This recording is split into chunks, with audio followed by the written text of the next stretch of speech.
Capítulo 4. Parte 1. A ideia que lampejou na mente de Johnny quando o lobo o atacou foi o menino dizendo que a criatura que dirigia aquele espetáculo queria que eles deixassem a cidade, ficaria satisfeito em deixá-los partir. Talvez houvesse um probleminha na segunda visão do garoto, ou talvez Taka apenas tivesse visto uma oportunidade de pegar um deles e estivesse aproveitando. A cavalo dado não se olham os dentes, essa coisa toda. Em qualquer caso, pensou, estou magistralmente fudido. Merece estar, queridinho, disse Terry atrás dele. Era Terry, sem dúvida, útil até o fim. Brandiu o martelo no lobo que vinha e berrou, dá-o fora daqui. Numa voz aguda que mal reconheceu como sua. O lobo desviou para a esquerda e virou num círculo fechado, rosnando, quartos traseiros perto do chão, cauda escondida. Um de seus fortes ombros bateu num armário quando ele completou a volta, e uma xícara de chá balançou em cima, caiu e se despedaçou no chão. O rádio tossiu uma longa e alta saraivada de estática. Johnny deu um passo para a porta, visualizando como desceria correndo o saguão e sairia no estacionamento, que se fodesse o ATV, encontraria veículos em outra parte, e então o lobo já estava de novo no corredor, cabeça baixa e os pelos da nuca em pé, os olhos, horrivelmente inteligentes, horrivelmente conscientes, fulgindo. Johnny recuou, segurando o martelo na frente como um cavaleiro saudando o rei com a espada, balançando de leve.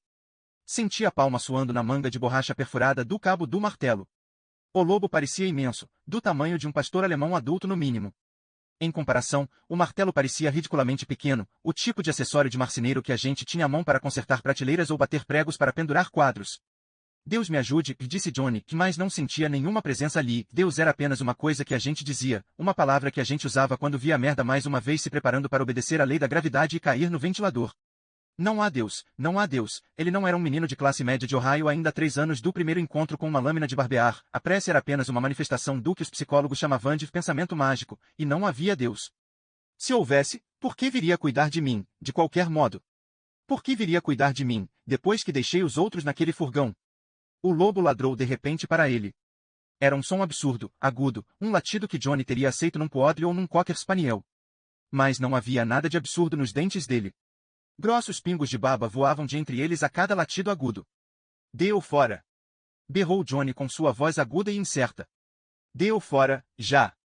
Em vez de dar o fora, o lobo baixou, retorcendo, os quartos traseiros para o chão. Por um momento, Johnny pensou que ele ia dar uma cagada, que estava com tanto medo quanto ele ia dar uma cagada no chão do laboratório.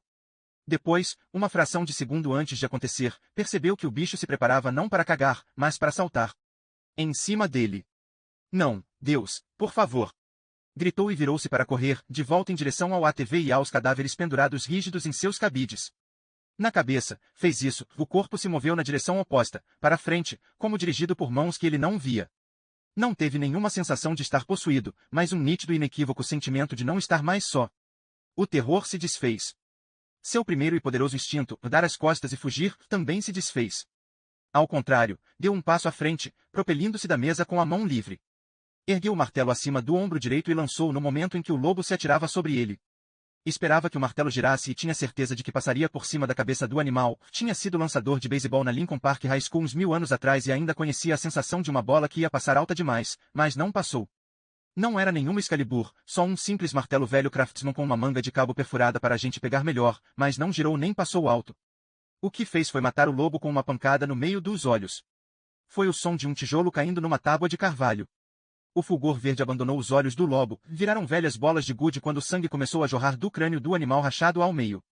Então o bicho bateu em seu peito, jogando de novo contra a mesa, causando uma forte explosão de dor no pé das costas. Por um momento, Johnny sentiu o cheiro do lobo, um cheiro seco, quase de canela, como as especiarias que os egípcios usavam para embalsamar os mortos. Nesse momento, o animal tinha a cara ensanguentada voltada para dele, as presas que deviam ter rasgado a sua garganta rindo impotentes. Johnny via a língua e uma velha cicatriz em forma de meia-lua no focinho. Então o bicho caiu a seus pés, como uma coisa frouxa e pesada envolta numa velha manta de navio. Arquejando, Johnny se afastou dele a cambalear. Ele se abaixou para pegar o martelo, depois girou tão desajeitado que quase caiu, certo de que o lobo estaria de pé e vindo de novo para cima dele. Não havia como tê-lo pego com o martelo daquele jeito, não havia, o objeto ia passar alto, os músculos lembravam a sensação de quando a bola ia bater do outro lado, lembravam muito bem. Mas o lobo jazia onde tinha caído. É hora de reconsiderar o Deus de David Carver? Perguntou Terry baixinho. Terry em estéreo agora tinha um lugar em sua cabeça, e também na parede embaixo do uso obrigatório do capacete metálico. Não, ele disse. Foi uma jogada de sorte, só isso. Como aquela 1 em 1000 no parque de diversões quando a gente ganha pra namorada o grande panda de pelúcia. Achei que você tinha dito que ia passar alto. Bem, me enganei, não foi. Exatamente como você me dizia 6 ou 12 vezes toda a porra de dia, sua grande megera. Estava chocado com o tom rouco, quase rasgado, de sua voz. Não era esse o seu refrão durante toda a nossa encantadora união? Se enganou, Johnny, se enganou, Johnny, se enganou totalmente, Johnny, porra. Você os abandonou, disse a voz de Terry, e o que o deteve não foi o desprezo que ouviu naquela voz, que era, afinal, apenas sua própria voz, a própria mente fazendo seus velhos truques de ventríloco, mas o desespero. Você os abandonou para morrerem. Pior, você continua a negar Deus mesmo depois de tê-lo chamado, e ele respondido. Que espécie de homem é você? Um homem que sabe a diferença entre Deus e um lance livre, ele disse à mulher de cabelos ruivo-alaranjados e buraco de bala no jaleco. Um homem também com juízo bastante para aproveitar enquanto pode. Esperou que Terry respondesse. Ela não o fez.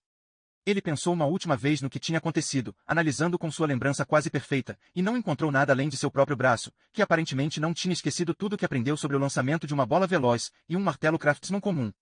Nenhuma luz azul. Nenhum efeito especial de Cecil B. DeMille. Nenhuma filarmônica de Londres crescendo com 100 violinos de falsa reverência ao fundo. O terror, o vazio e o desespero que sentia eram emoções transitórias, iam passar.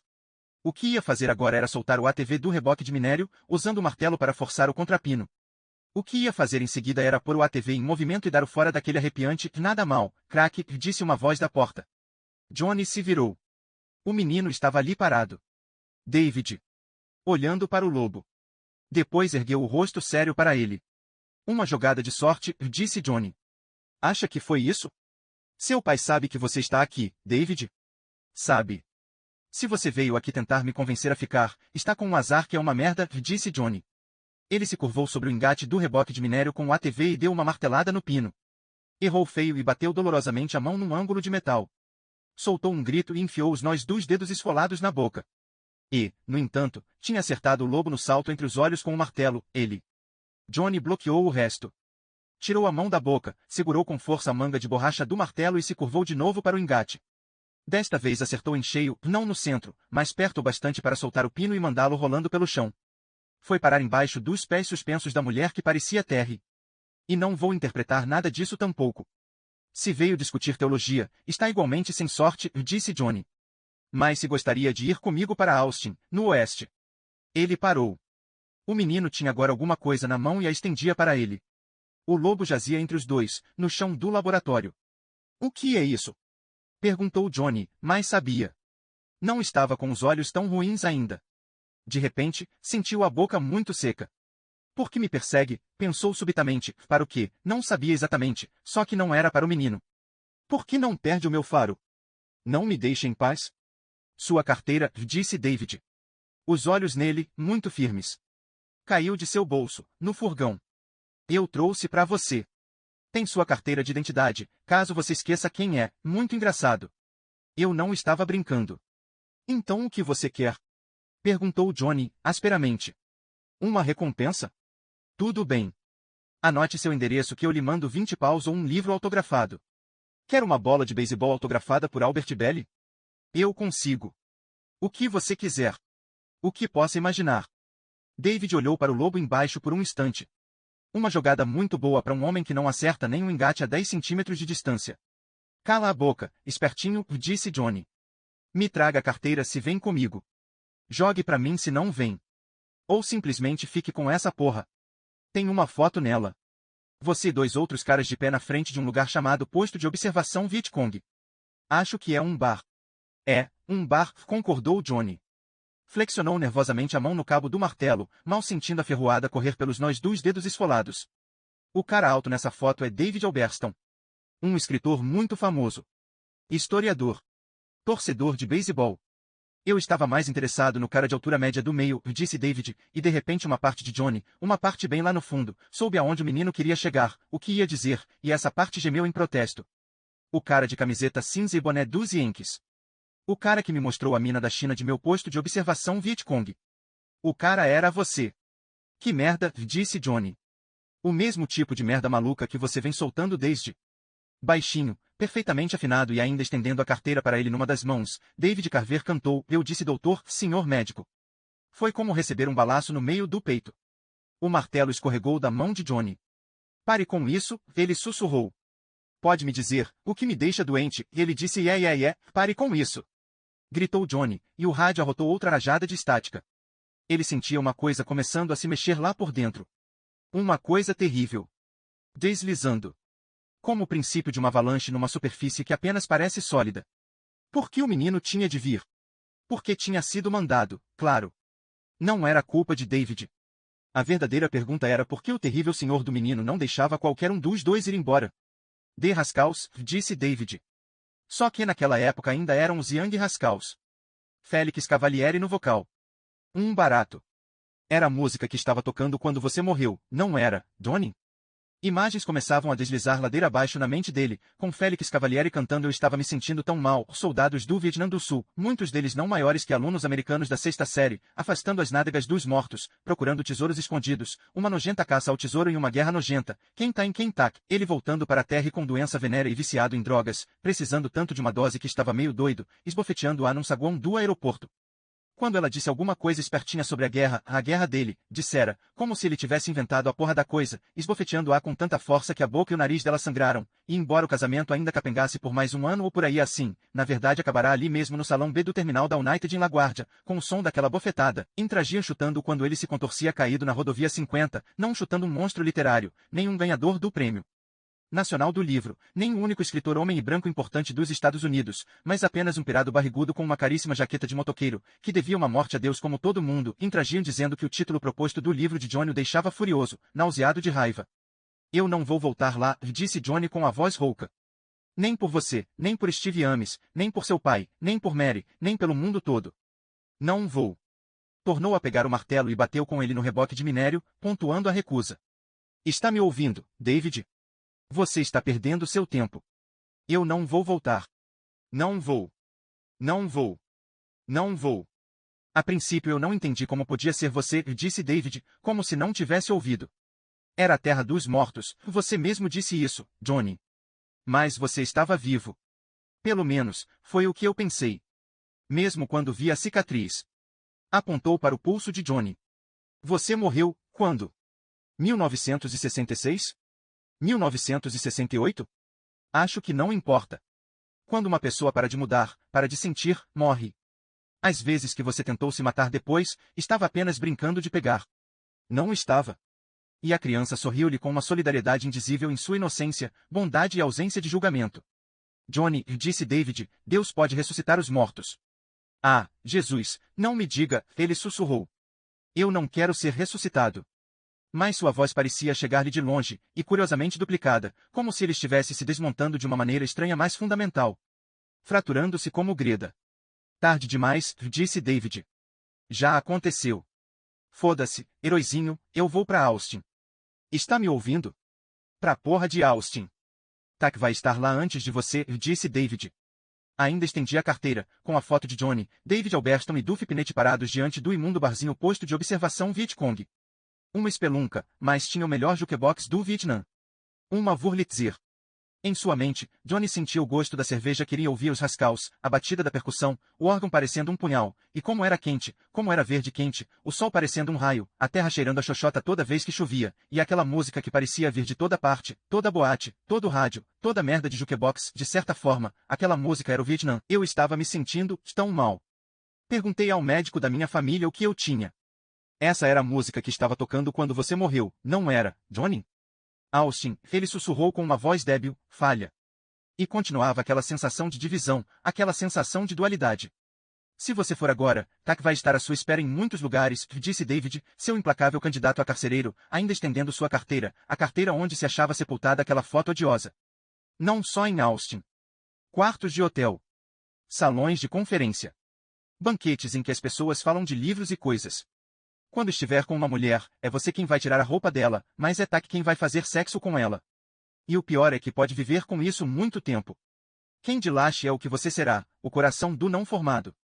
Mi rim quem ini. O poço vazio do olho. Não vou, ele tentou tornar a gritar, mas desta vez não saiu voz nenhuma, e quando bateu de novo no reboque de minério, o martelo escapou-lhe dos dedos. A força tinha abandonado a mão. As coxas viraram água e os joelhos começaram a se dobrar. Caiu sobre eles com um grito sufocado de quem se afoga. A sensação de duplicar-se, geminar-se, era mais forte agora, e ele entendeu com consternação e resignação que era uma sensação verdadeira. Estava literalmente se dividindo em dois. Havia John Edward Marinville, que não acreditava em Deus e não queria que Deus acreditasse nele. Essa criatura queria ir embora e entendia que Austin seria apenas a primeira parada. E havia Johnny, que queria ficar. Mais ainda, queria lutar. Que tinha avançado demais naquele louco sobrenaturalismo para querer morrer no Deus de David, queimar o cérebro nele e partir como uma mariposa na camisinha de uma lâmpada de querosene. Suicídio, gritava seu coração. Suicídio, suicídio. Os soldados do Vietnã do Sul, otimistas de olhos mortos da guerra, buscando diamantes em Cus. Um bêbado com uma garrafa de cerveja na mão e os cabelos molhados sobre os olhos, saindo de uma piscina de hotel, rindo para o espocar dos flashes das câmeras. O nariz de terra sangrando sob os olhos magoados e incrédulos, uma voz no céu chamando para o embarque no voo 507 da United para Jacksonville no portão B, o policial chutando enquanto ele se retorcia na faixa central de uma rodovia deserta. Me deixa furioso, dissera o policial. Me deixa nauseado de raiva. Johnny sentiu que deixava o próprio corpo, se sentia agarrado por mãos que não eram suas e saíam de sua carne como trocados de um bolso. Estava de pé feito um fantasma ao lado do homem ajoelhado e via o homem ajoelhado estendendo as mãos. Eu fico com isso, disse o homem ajoelhado. Estava chorando. Eu fico com minha carteira, que caralho, me devolva. Viu o menino se aproximar do homem ajoelhado e se ajoelhar ao lado dele. Viu o homem ajoelhado pegar a carteira e guardá-la no bolso da frente do jeans sob as chaparreiras, para poder juntar as mãos, dedos entrelaçados, como fizera David. O que digo? Perguntou o homem ajoelhado, chorando. Oh, David, como começo? O que eu digo? O que tem no coração? Respondeu o menino ajoelhado, e então o fantasma desistiu e tornou a se juntar ao homem. A claridade raiou no mundo, iluminando a ele, como napalm, e ouviu Félix Cavalieri cantando Eu disse baby, isso é certo, eu estou com febre, você tem a cura. Me ajude, Deus, disse Johnny, erguendo as mãos à altura dos olhos, onde podia vê-las bem. Oh, Deus, por favor me ajude. Me ajude a fazer o que fui mandado para fazer aqui, me ajude a ser completo, me ajude a viver. Deus, me ajude a voltar a viver.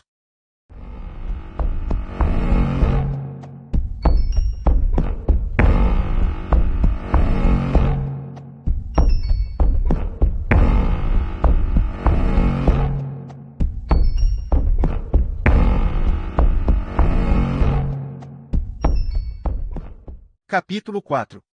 Parte 2. Vou pegar você, piranha, pensou a coisa, com uma sensação de triunfo. A princípio, as possibilidades disso pareciam improváveis. Ela tinha chegado a 20 metros dos para perto do alto do poço, só 20 metros, mas a piranha tinha conseguido encontrar uma forcinha extra e chegar ao topo primeiro. Assim que começou a descer do outro lado, Mary conseguiu estender sua vantagem correndo, de 20 metros para 60 e depois 150. Porque ela conseguia respirar fundo, ela conseguia enfrentar o déficit de oxigênio de seu corpo. O corpo de Ellen Carver, por outro lado, tornava-se rapidamente incapaz de fazer qualquer dessas coisas. O sangramento vaginal tinha virado um jorro, uma coisa que mataria o corpo nos próximos 20 minutos, de qualquer modo. Mas se Tack conseguisse pegar Mary, não importava quanto sangrassem os restos de Ellen Carver, a coisa teria um lugar para onde ir. Mas quando chegou ao topo do poço, houve um rompimento também no pulmão esquerdo de Ellen. Agora, com cada expiração ela não borrifava apenas uma fina névoa vermelha, mas disparava jatos líquidos de sangue e tecido pela boca e pelo nariz. E não conseguia absorver oxigênio suficiente para manter a perseguição. Não com só um pulmão funcionando. E então, um milagre. Correndo rápido demais na ladeira e tentando olhar para trás ao mesmo tempo, a piranha embolou os pés e levou uma queda espetacular, desabando na superfície de cascalho da estrada numa espécie de mergulho, e rolando abaixo uns 3 metros antes de parar, deixando uma trilha no chão atrás. Ficou de cara no chão com os braços estendidos, o corpo todo tremendo. À luz das estrelas, as mãos espalhadas pareciam pálidas criaturas pescadas de uma laguna. Tack a viu tentar se erguer sobre um dos joelhos. O joelho subiu até a metade, depois cedeu e tornou a desabar. Agora! Agora! Tack a van! Tack obrigou o corpo de Ellen a entrar numa espécie de trote, apostando na última gota de energia, em sua própria agilidade para impedir-se de tropeçar e cair, como tinha acontecido com a piranha. O entre-sai da respiração tinha se tornado uma espécie de sacolejo mecânico na garganta de Ellen, como um pistão funcionando com graxa grossa. O equipamento sensorial de Ellen se anuviava, pronto para se desligar. Mas ela ainda duraria um pouco. Só um pouco. E um pouco era só o que a coisa precisava. 140 metros. 120. Tack corria para a mulher caída na estrada, gritando em mudo e sedento triunfo ao ver a distância encurtar.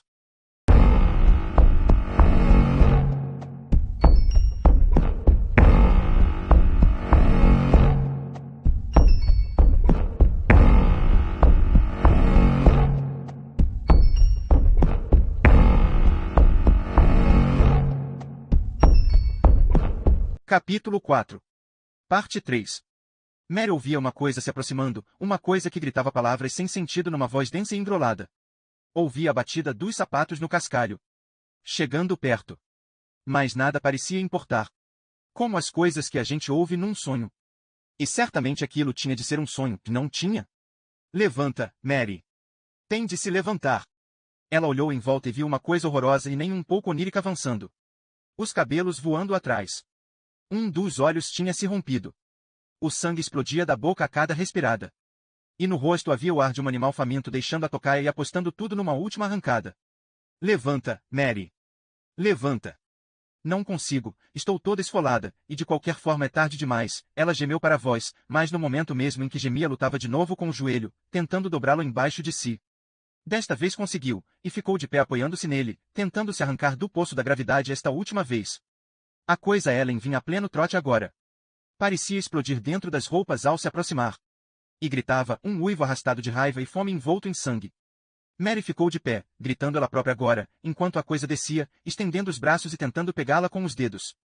Ela se lançou em plena carreira ladeira abaixo, olhos esbugalhados, boca escancarada num grito total mais silencioso.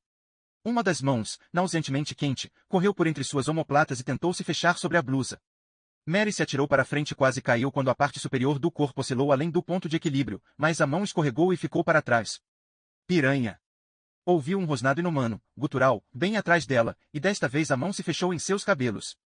Podia ter segurado se os cabelos estivessem secos, mas estavam oleosos, quase empastados de suor. Por um momento, ela sentiu os dedos da coisa na nuca, e depois se foram. Ela corria ladeira abaixo em saltos crescentes, o medo agora se misturando com uma espécie de louca exultação. Ouviu um baque atrás. Arriscou uma olhada e viu que a coisa Ellen tinha desabado. Jazia enroscada sobre si mesma como uma lesma esmagada. Abria e fechava as mãos no ar vazio, como se ainda buscasse a mulher que tinha conseguido escapar-lhe por pouco. Mary se virou e se concentrou no sinal de trânsito. Estava mais perto agora, e havia outras luzes também, tinha certeza. Faróis, e vindo para aquele lado. Concentrou-se neles, correu para eles. Nem sequer reparou no grande vulto que passou silencioso acima.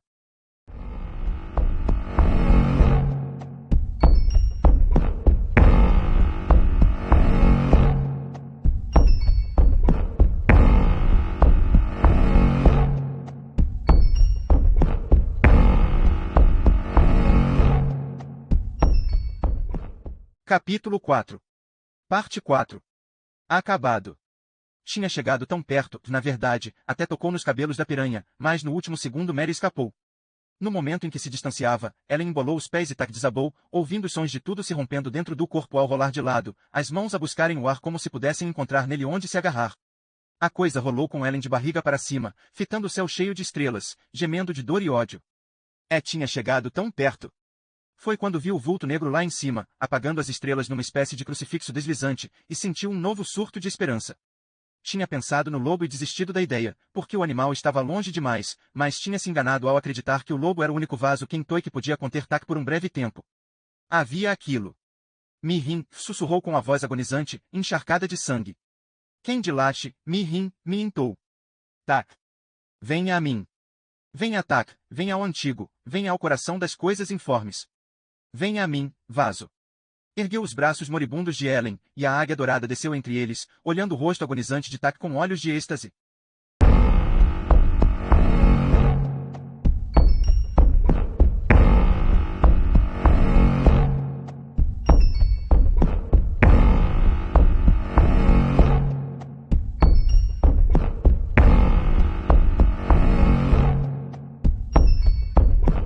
Capítulo 5. Parte 5. Não olhe para os cadáveres, disse Johnny. Afastava o reboque de minério do ATV. David ajudava. Não estou olhando, acredite, disse David. Já vi cadáveres suficientes para uma vida inteira. Acho que está bom. Johnny foi para o lado do motorista no ATV e tropeçou em alguma coisa. David segurou-lhe o braço, embora ele, Johnny, não chegasse a ponto de cair. Cuidado, vovô. Você fala demais, garoto. Tropeçara no martelo. Pegou-o, tornou a jogá-lo na bancada, depois pensou melhor e enfiou a ferramenta de cabo de borracha no cinto das chaparreiras de couro, que agora tinham sangue e sujeira suficientes para parecer quase autênticos. O martelo parecia bem ali, de algum modo. Havia uma caixa de controles à direita da porta de metal. Johnny apertou o botão azul escrito sobe, mentalmente preparado para mais problemas, mas a porta deslizou maciamente no trilho. O ar que entrou, cheirando de leve a castileja e sálvia, era fresco e doce, como o paraíso. David encheu o peito, voltou-se para Johnny e sorriu. Legal. É. Vamos lá, suba nessa belezinha. Vou levar você para dar uma volta. David subiu para o banco do carona do veículo, que parecia um carrinho de golfe alto e grande. Johnny girou a chave e o motor pegou de primeira. Quando saía pela porta aberta, ocorreu-lhe que nada daquilo estava acontecendo. Era tudo parte de uma ideia que tinha tido para seu novo romance. Uma história fantástica, talvez um romance de terror mesmo. Uma coisa distante de John Edward Marinville, em todos os sentidos. Não era material de literatura séria, mas e daí? Estava indo em frente, e se queria se levar um pouco menos a sério, sem dúvida tinha esse direito. Não precisava carregar cada livro nos ombros como uma mochila cheia de pedras e correr com ela montanha acima. Isso podia ser bom para a garotada, os recrutas verdes, mas ele já tinha passado desse tempo. E isso era meio que um alívio. Não era real, nada daquilo, não, de jeito nenhum. Na verdade estava apenas dando um passeio no velho conversível, um passeio com o filho da meia-idade. Iam ao Millis, na Square. Parariam na barraquinha de sorvete, comeriam as casquinhas, e talvez ele contasse algumas historinhas típicas de sua infância, não o suficiente para chateá-lo. Os garotos tinham baixa tolerância para histórias que começavam com "quando eu era menino", sabia disso, achava que todo pai que não tinha a cabeça enfiada no próprio rabo sabia, por isso só uma ou duas histórias de como tinha treinado para jogar beisebol mais ou menos como um doido, e maldito seria se o treinador não tivesse. Johnny? Você está bem? Ele percebeu que tinha ido de ré até a beira da rua e estava agora apenas parado ali, com a embreagem apertada e o motor rodando solto. Sim. Ótimo. Em que estava pensando? Garotos. Você é o primeiro que tenho por perto desde... Nossa, desde que meu mais novo foi para a Universidade Duke. Você é legal, David. Meio com essa mania de Deus, mas fora isso, bem legal. David sorriu. Obrigado. Johnny recuou mais um pouco, depois manobrou e engatou a primeira. Quando os faróis altos do ATV varreram a Main Street, ele viu duas coisas: a biruta em forma de duende em cima do Budsudis agora jazia caída no chão, e o furgão de Steve tinha desaparecido. Se fizeram o que você queria, acho que estão indo lá para cima, disse. Quando encontrarem Mary, vão esperar pela gente. Acha que vão encontrar? Tenho quase certeza. E acho que ela está bem. Mas foi por pouco. Olhou para Johnny, e desta vez deu um sorriso mais largo. Johnny achou um belo sorriso. Você vai sair bem disso tudo também, eu acho. Talvez escreva a respeito. Em geral eu escrevo sobre coisas que me acontecem. Enfeito um pouco e fica ótimo. Mas isso. Eu não sei, não. Passavam pelo American West. Johnny pensou em Audrey Wyler, lá caída sob as ruínas do balcão. O que restava dela? David, até onde a história de Audrey era verdade? Você sabe? A maior parte. David olhava o cinema, esticando o pescoço para continuar vendo mais alguns instantes depois de passarem. Voltou-se então para Johnny. Tinha o rosto pensativo, achou Johnny, triste. Não era má pessoa, o senhor sabe. O que aconteceu com ela foi como a gente ser apanhado num deslizamento de terra ou numa enchente, uma coisa assim. Um ato de Deus. Certo. Nosso Deus. Seu e meu. Certo. E Deus é cruel. Certo de novo. Você tem umas ideias complicadas do diabo, para uma criança, sabia? Passavam pela prefeitura. O lugar onde a irmã do menino tinha sido assassinada e sua mãe arrastada para alguma treva final. David olhou-o com olhos que Johnny não podia interpretar, depois ergueu as mãos e esfregou o rosto com elas. O gesto fez parecer ter de novo a sua idade, e Johnny ficou chocado ao ver como era jovem. Mais do que eu jamais quis ter, disse David. Sabe o que Deus acabou dizendo a Jó quando se cansou de ouvir todas as lamúrias dele? Certamente mandou ele se fuder, não foi? É. Quer saber de uma coisa ruim mesmo? Mal posso esperar. O ATV passava pelas cristas de areia numa série de solavancos de fazer chocalhar os dentes. Johnny via a periferia da cidade à frente. Queria ir mais rápido, mas qualquer coisa além da segunda marcha parecia imprudente, em vista do curto alcance dos faróis. Podia ser verdade que estavam nas mãos de Deus, mas dizia-se que Deus ajudava quem ajudava a si mesmo. Talvez por isso tivesse ficado com o martelo. Eu tenho um amigo. Se chama Brian Ross. É meu melhor amigo. Uma vez a gente fez um Parthenon inteiramente de tampinhas de garrafa. Foi mesmo? Ah. O pai de Brian ajudou um pouco, mas a maior parte fomos nós mesmos. A gente ficava acordado até tarde da noite nos sábados vendo filmes velhos de terror. Os em preto e branco. Boris Karloff era o nosso monstro preferido. Frankenstein era bom, mas a gente preferia a múmia. Vivia dizendo um pro outro, ah, merda, lá está a múmia atrás da gente, é melhor apressar o passo. Essas coisas bobocas, mas engraçadas. Sabe? Johnny sorriu e balançou a cabeça. Seja como for, Brian sofreu um acidente. Foi atropelado por um bêbado quando ia para a escola. Quer dizer, 7h45, e o cara já estava caindo de bêbado. Acredita? Claro, disse Johnny. Pode apostar. David deu-lhe uma olhada examinadora, assentiu e prosseguiu. Brian bateu com a cabeça. Feio. Fraturou o crânio e afetou o cérebro. Ficou em coma, e ninguém me esperava que vivesse. Mas, deixa ver se eu adivinho o resto. Você rezou a Deus para que seu amigo ficasse bom, e 2 dias depois, pimba, lá estava o garoto andando e falando, graças a Jesus, meu Senhor e Salvador. Não acredita? Johnny riu. Na verdade, acredito. Depois do que me aconteceu desde esta tarde, uma coisinha dessas parece inteiramente sã e razoável. Eu fui a um lugar especial para mim e Brian, e rezei. Uma plataforma que a gente construiu em cima de uma árvore. A gente chamava de posto de observação Vietcong. Johnny olhou, sério. Não está brincando sobre isso? David balançou a cabeça. Não me lembro de qual de nós deu o nome agora, não tenho certeza, mas era assim que a gente chamava. Achava que era de algum filme antigo, mas se era, eu não lembro qual. Tinha uma tabuleta e tudo mais. Era a casa da gente, aonde eu fui, e o que eu disse foi que fechou os olhos, pensando. O que eu disse foi, Deus, faça com que ele fique bom. Se fizer isso, eu faço alguma coisa pro senhor. Eu prometo. Tornou a abrir os olhos. Ele ficou bom quase imediatamente. E agora está na hora de pagar. Isso é que é ruim, não é? Não. Eu não me importo de pagar. No ano passado, apostei com papai 5 paus que os Pacers iam vencer o campeonato da NBA, e como não ganharam, ele tentou me perdoar, porque disse que eu era só um menino, apostava mais com o coração do que com a cabeça. Talvez tivesse razão, provavelmente tinha razão. Mas eu paguei assim mesmo. Porque é feio não pagar o que a gente deve, é feio não cumprir a palavra. David se inclinou para ele e baixou a voz, como se temesse que Deus escutasse. O ruim mesmo é que Deus sabia que eu ia vir para cá, e já sabia o que queria que eu fizesse. E sabia o que eu ia ter de saber para fazer isso. Meus pais não são religiosos, quase só no Natal e na Páscoa, e até o acidente de Brian eu também não era. Tudo da Bíblia que eu sabia era João 3,16, porque está sempre nos cartazes que os Bíblias carregam no parque. Pois Deus tanto amou o mundo. Passavam pela bodega agora com a tabuleta caída. Os tanques de baixa pressão haviam sido arrancados da lateral da casa e estavam caídos no deserto, a uns 60 ou 70 metros. A mina da China surgia à frente. A luz do luar parecia um sepulcro caiado. Que são Bíblias? Fanáticos.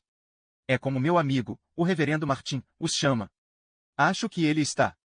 Acho que aconteceu alguma coisa com ele. David ficou calado por alguns instantes, fitando a estrada. As bordas haviam sido apagadas pela tempestade de areia, e ali havia montículos, além de lombadas, no caminho. O ATV vencia-os com facilidade.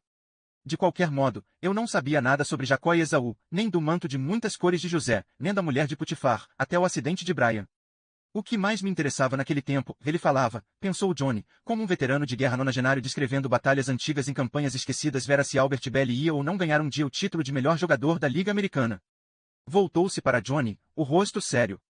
O ruim não foi Deus me botar numa posição em que eu devia um favor a ele, mas fazer mal a Brian para isso. Deus é cruel. David assentiu, e Johnny viu que o menino estava à beira das lágrimas.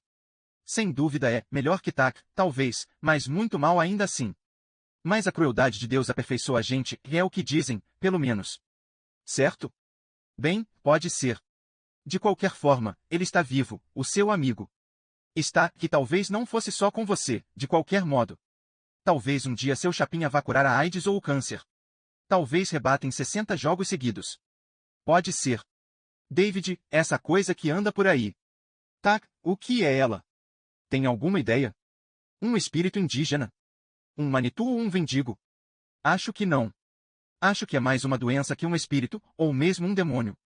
Os índios talvez nem soubessem que ela estava aqui, e já estava antes deles.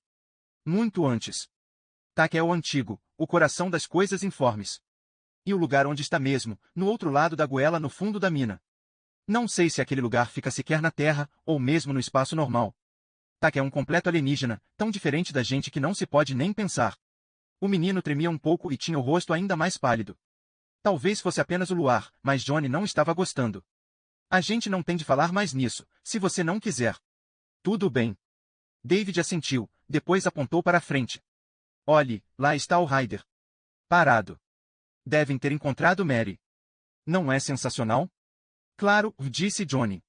Os faróis do furgão estavam 1 quilômetro ou mais adiante, abrindo um leque de luz na base do barranco. Eles se aproximaram quase em silêncio, cada um perdido em seus próprios pensamentos. Para Johnny, esses pensamentos tratavam sobretudo de identidade, não estava mais inteiramente seguro de quem era. Voltou-se para David, pretendendo perguntar-lhe se sabia onde poderia haver mais algum esconderijo de sardinhas. Faminto como estava, não franziria o nariz nem para um prato de feijão manteiga frio, quando seus faróis de repente bateram numa silenciosa e brilhante explosão de ar. Ele deu um salto para trás no banco do motorista, torcendo os ombros. Deixou escapar um grito estrangulado. Sentiu a boca se arreganhar com tanta força nos cantos que ficou como uma máscara de palhaço. O ATV se desviou para a margem esquerda da estrada. David se inclinou, pegou o volante e corrigiu a direção pouco antes de o veículo transpor a borda e despencar no deserto. A essa altura, Johnny já tinha voltado a abrir os olhos. Freou instintivamente, lançando o menino para frente. E então pararam, o ATV em ponto morto no meio da estrada, a menos de 60 metros das lanternas traseiras do Ryder. Viam as pessoas paradas lá, silhuetas manchadas de vermelho, olhando-os. Puta merda! Exalou David. Mais 1 ou 2 segundos e... Johnny olhou, estonteado e pasmo, como se o visse pela primeira vez. Depois a visão clareou e ele deu uma trêmula risada. Puta merda mesmo, disse. Tinha a voz baixa, quase sem força, a voz de alguém que acabou de receber um violento choque. Obrigado, David. Foi uma bomba de Deus. Como? Uma das grandes. Como Saulo na estrada de Damasco, quando a catarata ou o que quer que fosse caiu dos olhos dele e ele tornou a ver. O reverendo Martin chama isso de bombas de Deus. O senhor acabou de receber uma, não foi? De repente ele não queria olhar para David, temia o que o menino podia ver em seus olhos. Olhou em vez disso para as lanternas traseiras do Ryder. Johnny notou que Steve não tinha aproveitado a extraordinária largura da estrada para dar a volta, o furgão alugado ainda apontava para o sul, para o barranco. Claro. Steve Ames era um macaco velho experiente do Texas e deve ter desconfiado de que aquilo ainda não tinha acabado. Tinha razão. David também estava certo, teriam de subir a mina da China, mas o menino tinha outras ideias que talvez não estivessem certas. Ajuste os olhos, Johnny, disse Terry. Ajuste os olhos para poder olhar para ele sem piscar. Sabe como fazer isso, não sabe? Sim, claro que sabia.